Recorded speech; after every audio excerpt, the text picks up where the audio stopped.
Bismillahirrahmanirrahim. Assalamualaikum warahmatullahi wabarakatuh. Dan selamat pagi yang ceria. Baiklah, pada pagi ini cikgu ingin berkongsikan kepada anak-anak cara untuk menghasilkan perenggan penutup yang paling mudah. Kerana cikgu percaya bahawa anak-anak sering mengalami kesukaran untuk menghasilkan perenggan penutup setelah berpenat lelah menghasilkan perenggan pendahuluan dan perenggan isi bagi karangan yang dipilih.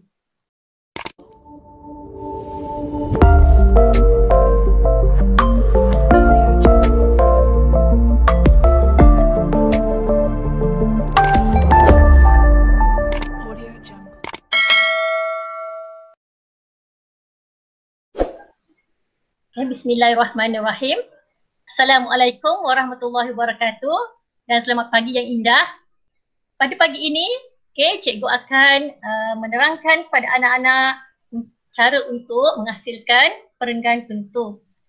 Anak-anak, perenggan penutup merupakan perenggan yang wajib ada dalam sesebuah penulisan karangan.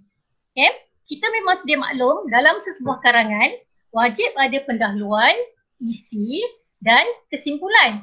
Maka dengan itu pada pagi ini anak-anak kita bertemu secara maya bagi cikgu menerangkan cara untuk menghasilkan perenggan penutup karangan bahagian B yang paling mudah. Anak-anak, sebelum ini anak-anak telah pun didedahkan oleh Cikgu Hairi bagaimana untuk menghasilkan sebuah perenggan penutup tahap cemerlang. Maka dengan itu pada pagi ini pula cikgu akan menerangkan, berkongsi dengan anak-anak cara untuk kita menghasilkan karangan perenggan penutup cara yang paling mudah. Cara yang paling mudah kerana anak-anak, sekiranya anak-anak gagal untuk menghasilkan perenggan penutup, walau bagaimanapun baik karangan anak-anak dari segi pendahuluan, isi-isi, anak-anak akan dikategorikan sebagai calon yang gagal menghasilkan ataupun menyiapkan tugasan. Anak-anak, pastinya anak-anak tidak akan layak mendapat karangan cemerlang ataupun kepujian. Itu ialah kriteria yang paling penting bagi menghasilkan sebuah karangan, iaitu karangan mesti ada pendahuluan, mesti ada isi dan juga mesti ada penutup. Okey anak-anak, cikgu akan cuba kongsikan perenggan penutup menggambarkan keseluruhan idea yang hendak disampaikan, yang hendak disimpulkan oleh murid dalam sesebuah perenggan. Jadi penutup yang baik biasanya mengandungi cadangan dan harapan tentang isu yang dibincangkan. Cikgu Hairi telah pun menggunakan sumber rujukan pembelajaran dalam modul gemilang 2.0 tingkatan 5 muka surat 133. Jadi kita juga akan menggunakan modul itu. Begitu juga anak-anak boleh menggunakan panduan untuk menghasilkan perenggan penutup yang cikgu akan terangkan sebentar lagi dalam mana-mana karangan. Mana-mana karangan dan mana-mana bahagian sama ada domain peribadi, domain awam, domain apa lagi dua lagi domain tu iaitu domain pendidikan, dan satu lagi ialah domain kerjaya anak-anak. Kita mulakan iaitu dalam pengongsian ini cikgu akan menerangkan ada 4 elemen dalam perenggan penutup. Kita mulakan satu-satu. Apakah dia? Yang pertama ialah karangan tersebut, perenggan penutup tersebut mesti ada cadangan ataupun saranan. Yang kedua ialah kita ada harapan. Untuk ayat harapan kita mesti ada agar atau supaya. Yang seterusnya yang ketiga, elemen yang perlu ada ialah kita ada seruan ataupun ajakan untuk pembaca berbuat baik. Dan yang keempat ialah mesti ada ungkapan menarik ataupun bahasa indah. Ungkapan menarik ini kita boleh kategorikan sebagai sama ada peribahasa, kata-kata hikmat, pendapat tokoh, kita akan boleh beri maksud hadis ataupun maksud ayat Al-Quran. Jadi ungkapan menarik ni anak-anak jangan rigidkan ya dengan hanya peribahasa sahaja. Okay, kita boleh, cikgu percaya di sekolah, dalam kelas, cikgu-cikgu bahasa anak-anak telah menerangkan apa yang dimaksudkan dengan ungkapan menarik atau bahasa indah. Okay, kita pergi kepada yang pertama iaitu cadangan. Okay. Okay, berbalik kepada tadi domain peribadi yang cikgu Hairi kongsikan, okay, di halaman 133 sumber rujukan modul gemilang 2.0 untuk tingkatan 5 2021 ya, iaitu KSSM. Okay, anak-anak kita cuba tengok contoh ayat ya. Intihannya semua pihak haruslah berganding bahu dalam usaha mengurangkan kadar berlakunya kemalangan. Okey, kemalangan apa? Sama ada kemalangan mengadakan aktiviti ke, kemalangan jalan raya ke. Jadi anak-anak boleh tambah kemalangan apa di situ ya. Di negara tercinta ini demi kebaikan atau kemaslahatan bersama. Okey, cikgu ingatkan semula anak-anak ya. Iaitu tadi dibincangkan tentang jelaskan punca-punca berlakunya kemalangan tersebut, dan di sini, okey, di sini untuk penutup, okey, cadangan perlu diberikan ya. Untuk mengatasi punca berlakunya kemalangan tersebut ya anak-anak ya. Okey, kita pergi kepada elemen yang kedua.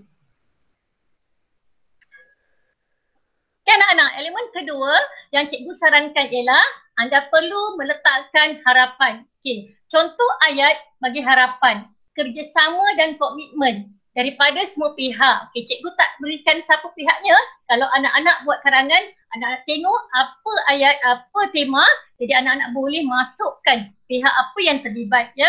Amatlah dituntut agar, okey, perkataan agar supaya merupakan petunjuk ataupun kunci, kata kunci kepada ayat harapan ya. Apa-apa yang diimpikan akan menjadi realiti dan bukannya fantasi semata-mata. Okay, anak-anak, sebenarnya cadangan dan harapan kita buat rumusan dalam bahasa Melayu kertas 2, soalan 9, kita memang dah ada pun. Okay, dah ada cadangan dan harapan. Jadi bagi cikgu, pendapat cikgu, kita tak ada masalah untuk membuat cadangan dan harapan. Cuma dalam karangan bahagian B, oleh sebab anak-anak perlu menyediakan ataupun menghasilkan karangan panjangnya 350 hingga 500, maka kita pisahkan ayat cadangan dan kita pisahkan ayat harapan. Berbeza dengan karangan bahagian A yang memerlukan 150 hingga 200 patah perkataan. Maka dengan itu kita akan kembangkan sedikit ayat tersebut untuk menjadikan 4 ayat yang berbeza. Cadangan, harapan, dan seterusnya. Elemen yang ketiga ialah kita masukkan seruan ya anak-anak. Kita ajak penonton atau kita ajak pembaca yang baca karangan kita ini berfikir sedikit, berfikir sedikit, dan kita ajak mereka berbuat baik. Jadi contoh ayat yang cikgu buat ialah marilah kita bersama-sama menyokong segala usaha yang dilakukan oleh kerajaan maupun pihak swasta dalam mengurangkan kadar kemalangan di Malaysia dengan sepenuh hati. Gitu ya anak-anak ayat seruan ataupun ayat seruan yang memanggil pembaca untuk berbuat baik. Itu salah satu daripada cara untuk menghasilkan perenggan penutup. Dan elemen yang keempat, elemen yang keempat tadi cikgu kata kita masukkan, kita selitkan dengan ungkapan menarik atau bahasa indah. Jadi kebersamaan dalam merealisasikan impak ini dapat diibaratkan seperti ke bukit sama didaki, ke lurah sama dituruni. Anak-anak, dalam perenggan ini, kalau kita tengok satu persatu ayat yang cikgu gabungkan tadi, dalam slide yang seterusnya ialah, cuba kita tengok anak-anak ya. Kita tengok 4 ayat perenggan penutup. Intihannya semua pihak haruslah berganding bahu dalam usaha mengurangkan kadar berlakunya kemalangan di negara kita, negara tercinta ini demi kebaikan atau kemaslahatan bersama. Ayat kedua iaitu ayat harapan. Tadi ayat pertama ialah ayat cadangan, ayat harapan. Kerjasama dan komitmen daripada semua pihak amatlah dituntut agar apa-apa yang diimpikan akan menjadi realiti dan bukannya fantasi semata-mata. Okey, yang cikgu warnakan biru tu merupakan itu ialah kata kunci bagi cadangan, kemudian harapan. Yang ketiga ini, marilah kita bersama-sama menyokong. Kita ajak pembaca untuk berbuat baik. Marilah kita bersama-sama menyokong segala usaha dilakukan oleh kerajaan maupun pihak swasta dalam mengurangkan kadar kemalangan di Malaysia dengan sepenuh hati. Dan ayat yang ada ungkapan menarik, kita gunakan hanya satu saja anak-anak ungkapan menarik dalam perenggan ini kerana cikgu menerangkan, cikgu memberikan cara menghasilkan karangan penutup yang mudah. Yang mudah. Kebersamaan dalam merealisasikan impian ini dapat diibaratkan seperti ke bukit sama didaki, ke lurah sama dituruni. Kita tak gunakan bak kata pepatah, tak perlu anak-anak sebab sekiranya kita menggunakan selepas titik di situ, ayat seterusnya bak kata pepatah Melayu, ke bukit sama didaki, ke lurah sama dituruni, itu dah merupakan ayat yang tergantung, dikategorikan sebagai ayat yang tergantung anak-anak menunjukkan kita sebenarnya tidak pandai menggunakan peribahasa tersebut atau ungkapan menarik tersebut anak-anak Baiklah. Sebagaimana yang cikgu beritahu tadi anak-anak sebagaimana cikgu beritahu tadi, sekiranya anak-anak tidak menghasilkan perenggan penutup, anak-anak dikategorikan sebagai gagal menyiapkan tugasan. Jadi anak-anak tidak layak langsung mendapat karangan tersebut markah untuk cemerlang mahupun kepujian. Oleh hal yang demikian, inilah perkongsian cikgu cara untuk menghasilkan penutup yang mudah. Cuba nak tengok cikgu telah membuatkan 4 ayat tersebut menjadi satu karangan penutup yang lengkap. Intihannya semua pihak haruslah berganding bahu dalam usaha mengurangkan kadar berlakunya kemalangan di negara kita. Kemalangan ni anak-anak boleh tambah lagi sebagaimana cikgu beritahu tadi di negara kita ini demi kebaikan ataupun kemaslahatan bersama.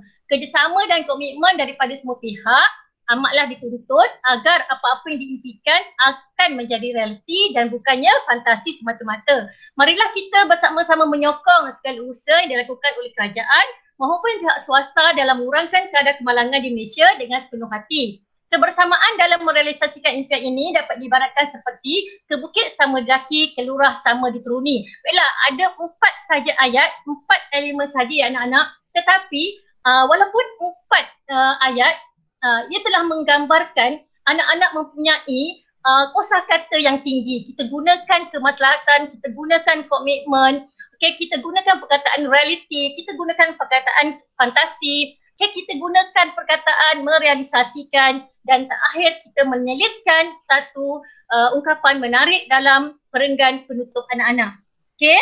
Anak-anak boleh dapat apa yang cikgu terangkan dan cikgu percaya semua guru di bahasa Melayu di sekolah masing-masing telah pun membimbing anak-anak cara untuk menghasilkan perenggan penutup yang lengkap. Jadi sebelum cikgu mengakhiri pertemuan secara maya ini, suka cikgu menegaskan bahawa anak-anak mesti merangka karangan dengan lengkap, iaitu mesti ada perenggan pendahuluan. Mesti ada 3 isi karangan perenggan isi anak-anak perenggan isi mesti ada 3 dan juga mesti ada perenggan penutup.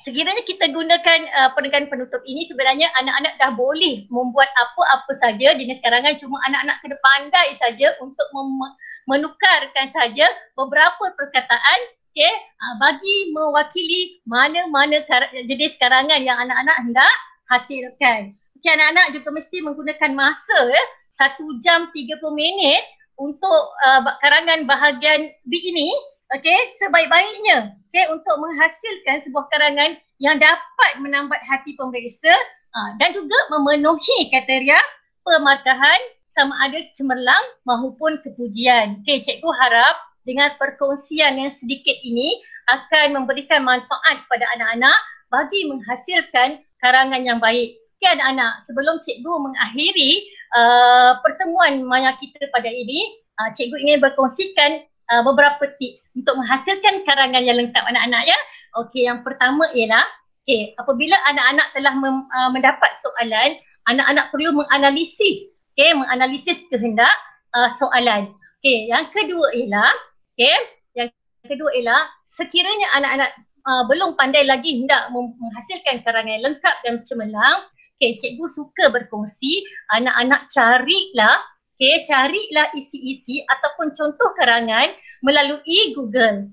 Dalam Google memang sangat banyak tajuk yang sesuai untuk karangan tahap SPM.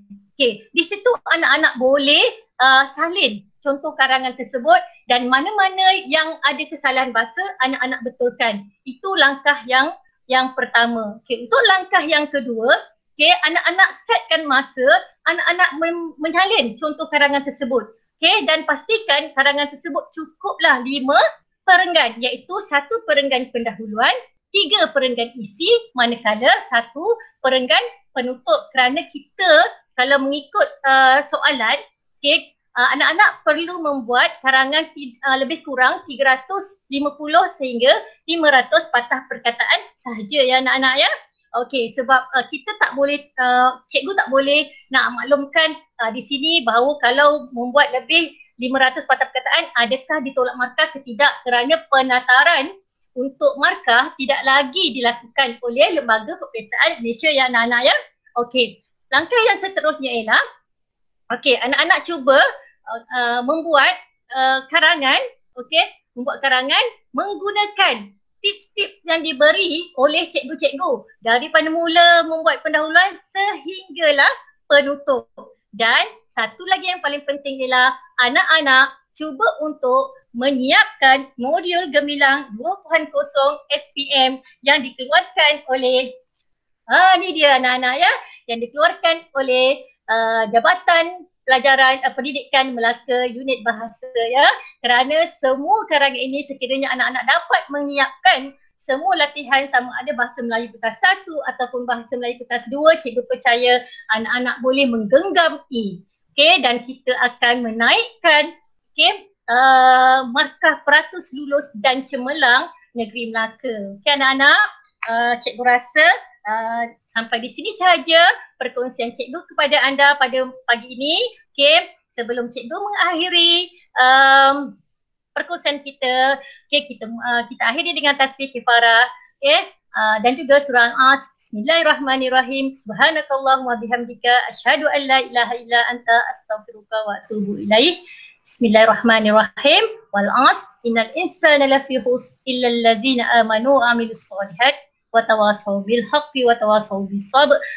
Semua yang baik datangnya daripada Allah Taala dan kurang itu datang daripada cikgu sendiri. Semoga bermanfaat ilmu yang diberi. Sekian, selamat belajar. Assalamualaikum warahmatullahi wabarakatuh dan selamat pagi. Bye anak-anak.